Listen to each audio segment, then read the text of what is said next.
32年も魔王軍一筋の人生だったし、今から他の生き方を探すってのもなあ。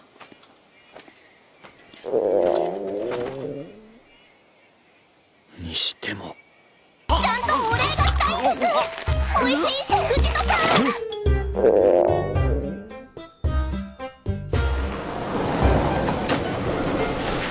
お言葉に甘えてみるか。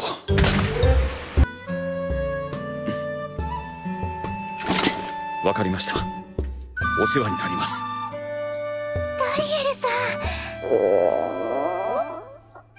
ん。ですが、その前に食事を。